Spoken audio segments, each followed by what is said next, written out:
আজি হৈছে শুক্ৰবাৰ আৰু সেয়া ৰাতিপুৱাই ওলাই দিলোঁ গুৱাহাটীৰ পৰা গাঁৱলৈ আৰু আচলতে আমাৰ ৰুমৰ তলৰ মানুহখিনিয়ে এনেকৈ ধৰি কিনে অকণমান ফাকুৱা লগাই দিলে যিহেতু আজি ফাকুৱাৰ দিন সকলোৱে দিব কিন্তু কমকৈ লগাই দিলে বাৰু মই কমকৈ দিয়াৰ কথা ক'লোঁ কাৰণ যিহেতু গাঁৱলৈকে যাম অলপ দেৰিয়ে হ'ব যাই পাওঁতে তো সেইকাৰণে এনেকৈ বহি লৈছোঁ আৰু গোটেইকেইটা আমি ৰঙিলী হৈছোঁ মানুহজনক যে একেবাৰে বহুত বেছি পৰিমাণে দি দিছে মোক অকণমান কমকৈ দিছে আৰু এয়া ল'ৰাটোকো দিছে বহুত বেছি পৰিমাণে এতিয়া আমি গৈ আছোঁ হোলীৰ দিনাখন এনেদৰে আৰু ৰাস্তাত ৰখি কিনে অকণমান আমি আচলতে ফাকুৱা যিহেতু কিনা হোৱা নাই তো এয়া ৰাস্তাত ৰখি কিনে অকণমান ফাকুৱাও কিনি ল'ম আৰু এতিয়া গৈ আছোঁ এঠাইত ৰখিয়ে অকণমান ফাকুৱা কিনি ল'লোঁ আৰু প্ৰথমতে মামাহঁতৰ ঘৰত সোমালোঁ আহি থাকোঁতে মেইন ৰাস্তাতে যিহেতু ঘৰটো তো সেয়া কলিং বেলটো বজাই দিলে মানুহজনে বজাই ইহঁতৰ লগত অকণমান হোলী খেলাওঁ বুলি ভাবিলোঁ তো সেয়া কলিং বেলটো বহুত সময় টিপিলোঁ তাৰপিছত ওলাই অহা নাই অকণমান ৰখি দিলোঁ ভাবিলোঁ আপোনালোকৰ লগতো শ্বেয়াৰ কৰোঁ আহি পালোঁ এয়া মামা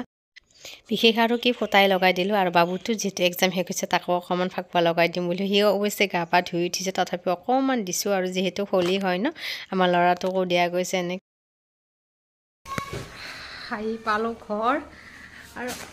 পেকিং থৈছোঁ ইয়াতে গোটেই গাঁৱৰে সৰু সৰু টিকলিকেইটা মানে লগাই দিলে ফাকুৱা ৰাস্তাতে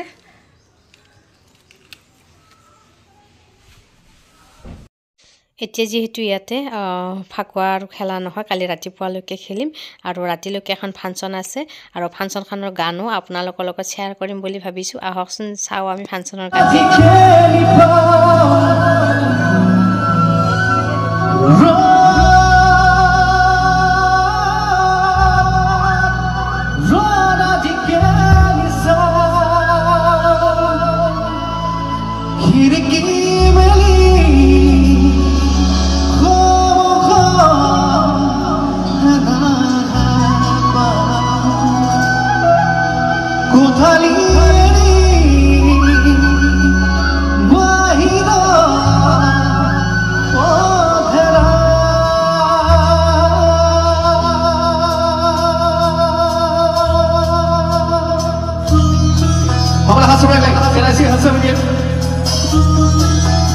Ahora gané tanto